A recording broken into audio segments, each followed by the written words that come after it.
Robert Eggers is one of the most talented young directors in the film industry today. However, his films aren't always for everybody. They are very stylish, symbolic, and unique, and he always adapts every small detail to fit the time period he is portraying, including the language, which may be very difficult for some people to understand. Eggers recently released his third feature-length film, The Northman, which adapts a Viking version of Hamlet. So after watching The Northman, it is time to look at it and his two other films and rank them all from worst to best. But before we get into it, I have to clarify that all his films are good, so by me having one in last place doesn't mean it's bad. So anyway, let's get into it.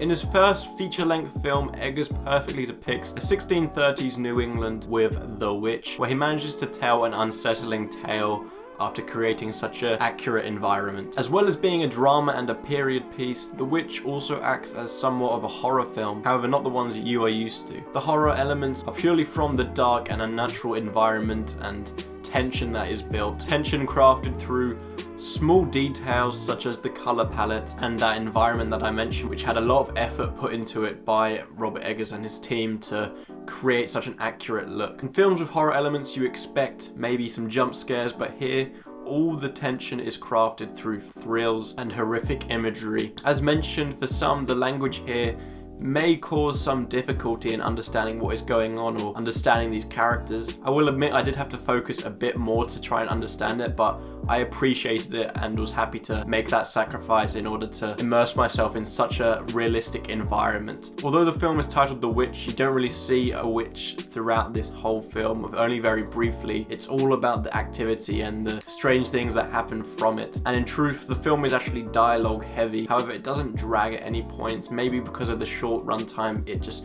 continuously flows smoothly. It's a very fascinating period piece which combines drama and horror in a very unsettling way.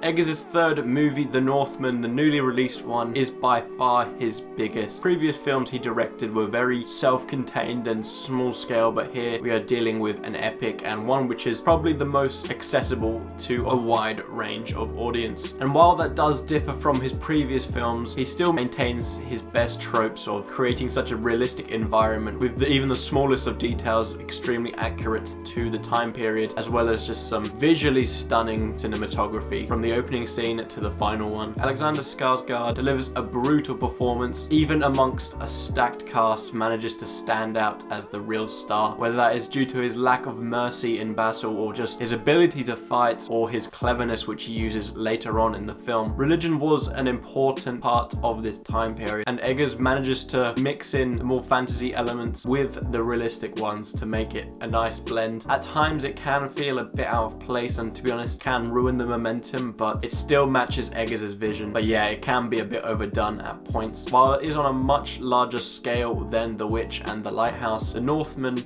still has that simple story at the center of it. Just everything that has been brought in to make this film makes it feel so much bigger and will be the film of his that appeals most to your average moviegoer.